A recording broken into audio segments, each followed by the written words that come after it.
Gold, trusted gold buyers. మీరు తాకట్టు పెట్టిన బంగారాన్ని విడిపించి ఈ రోజు ఉన్న మార్కెట్ ధరకు కొనబడును.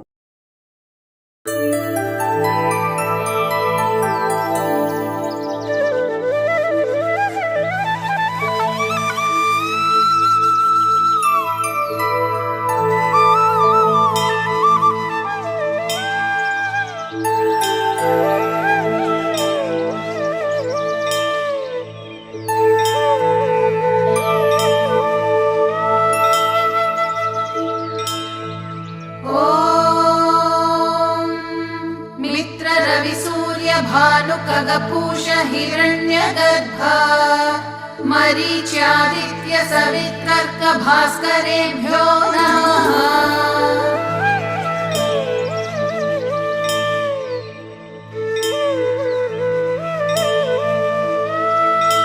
श्रीमन्नशेष जगदेक महाप्रदीप सच्चेतनामृत जगद्धित कृत प्रताप तेजस्वरूप करजाल विमृष्ट पाप मित्रान्वहं मम विभो कुरु सुप्रभातम्। ऐश्वर्यमीश पावकरूप वह्ने ज्ञानं च देहि परमेश्वर रूप शम्भो मोक्षं प्रयच्छ च जनार्दन रूप विष्णु नीरोगतां दिश रवे कुरु सुप्रभातम्। स्रष्टाखिलस्य जगतश्चतुराननस्त्वं भर्ता च लोकनिवहस्य हरिस्त्वमेव हर्तासि भूतविततेर्विषमेक्षणस्त्वं सूर्यत्रिमूर्तिमय मे कुरु सुप्रभातम्। प्रातः प्रभाच्छुरितपूर्वनगाग्रसानो रम्येन्दिरासदन शोभन दिव्यभानो सायं प्रभाभिरभिपूरित चित्रभानो भानो सुधीड्य सततं कुरु सुप्रभातम्। धर्मात्मनां सुविदुषां समनुग्रहाय दुष्टात्मनां कुजनुषां च विनिग्रहाय कारुण्यवर्षण विधावनवग्रहाय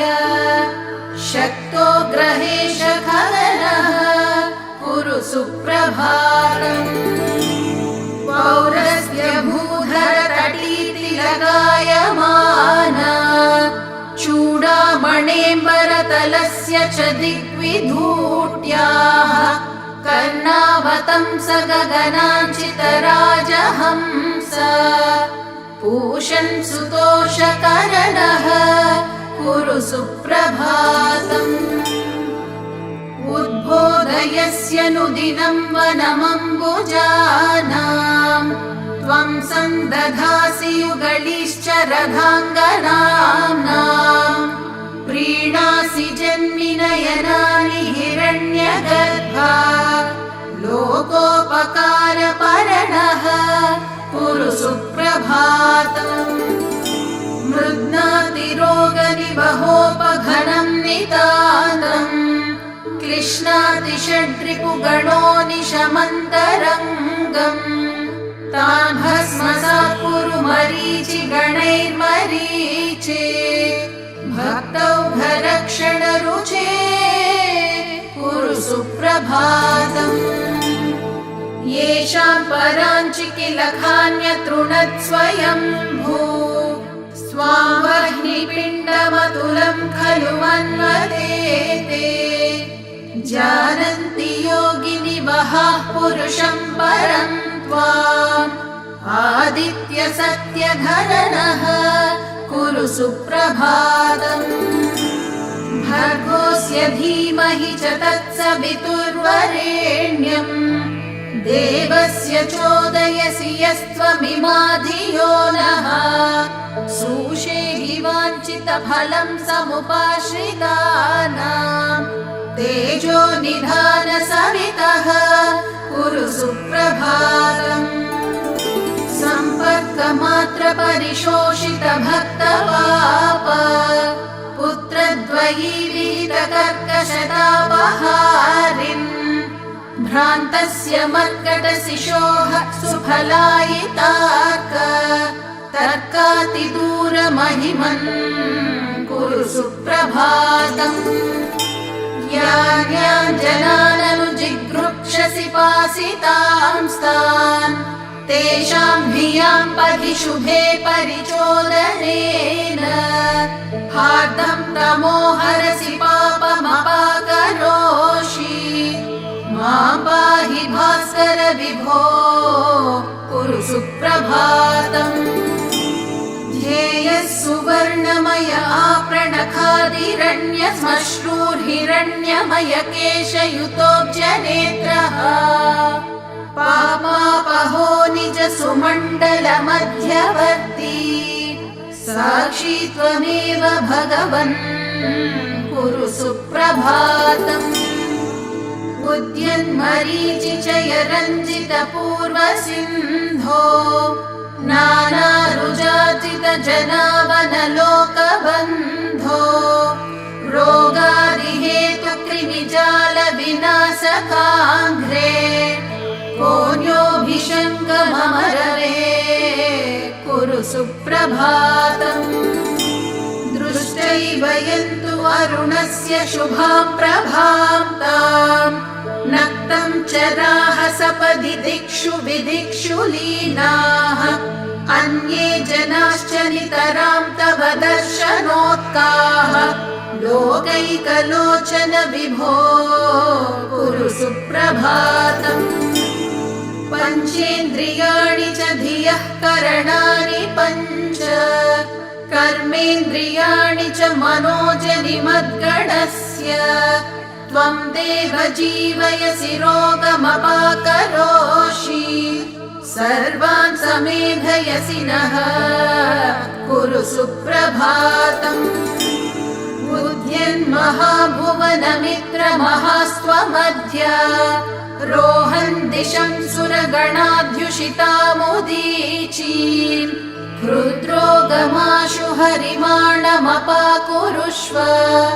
नीरोगतां तनुहि मे कुरु सुप्रभातम् कालो ह्यखण्डवपुरेश गतागतैस्तम् मासत्तु वत्सरमुखैर्विभिनत्सि भेदैः सर्वानुदंश परिवर्त्य करोषि नित्य नूत्नं चराचर जगत् कुरु सुप्रभातम् शर्म प्रधा किल जगज्जन कर्म साक्षिन् वर्मायितांशु गणपञ्चरकाश्रितानाम् धर्मात्मरक्षण चण प्रणवादिदेव रोगौघनाशन रवे कुरु सुप्रभातम् शक्तिं हि येषु निददास्य विचिन्त्य शक्ते लोकोत्तरां स्थितिमिहाप्नुवते तुलां ते तामेव येभ्य उपसंहारसीशते स्युर्निः सारजीवनविधाः कुरु सुप्रभातम् रोगान् प्रशामयसि देवधिनोषिकायम् चित्तं प्रसादयसि शान्तियुतिं तनोषि पापं धुनोषि परमं विगुणोषि तत्त्वम् ब्राह्मी स्थितिं दिशसि नः कुरु सुप्रभातम् यद्वत्तमोऽनुदति ते प्रथमांशुवातः येधांसि भस्म कुरुते च यथाग्निघातः ज्ञानं तथैव कुरुते किल कर्म भस्म तद्धेहि कर्म दहनं कुरु सुप्रभातम् मुक्तेषु वद्व्रजसि भास्कर नैमिषार्धे द्वाविंशतिं किल शतान्यपि योजनानाम् त्वामेर्धनेयमुपयातु ततोऽपि शीघ्रम् उल्लाघयाशु भगवन् कुरु सुप्रभातम् या देवता अपि हि नीच जनप्रयुक्ताः क्षुद्रा गदान् बहुविधान् जनयन्ति देहे एतत् कियत्तव रुजां हरणं त्रिमूर्ते रुद्रोगमाशु हर मे कुरु सुप्रभातम् दोषं मदीय हृदये नयने च दोषं श्रुतौ क्वचि च दोषमधाविनश्यम् जैवं च कर्म करणादिगतं च दोषम् संलोषयस्व किरणैः कुरु सुप्रभातम् धर्मार्थकामचयन प्रतिबन्ध हेतून् कालक्रमेण विकरीकृत सर्वधातून् एकादशेन्द्रियगशक्ति विनाशयातून् पूषन् प्रशामय गदान् कुरु सुप्रभातम् रक्ताम्बराञ्चित सुरक्त सुमाग्र्यमाला रक्ताब्जविस्तरक भक्त जनानुरक्त आरक्त कान्ति सुतनोवर रक्तभूष रक्तान्तलोचन धृणे कुरु सुप्रभातम् वाताश्मरीगल महोदरता प्रमेहान् अशोभगन्धर रुजे ग्रहणीं निकोचम् त्वग्रो गजालमितरांश्च निहंसि रोगान् दिग्मांशुभिर्ग्रहपते कुरु सुप्रभातम् चित्रांशुजालपिहितात्मवपुर्गदासि शङ्खारिभूषित चतुर्भुज पद्मनेत्र केयूरहार मुकुटाधिसुभूष सूर्य नारायण व्यय विभो कुरु सुप्रभातम् भद्रं च कर्णयुगलैः शृणुयामदेव पश्येम भद्रमनिशं नयनैर्यजत्राः अङ्गैस्थिरैस्तनुभिरेव चतुष्टुवांसः आयुर्व्यशेम सुखदम् कुरु सुप्रभातम् येभ्यः प्रसीदति सहस्रमरीचिमाली तेभ्यः सदैव कुरुते ननु सुप्रभातम् नक्तं दिवा सकलजीवितमप्यमीशाम् पूर्णं भवेदतुलशान्ति समृद्धिपूर्णम्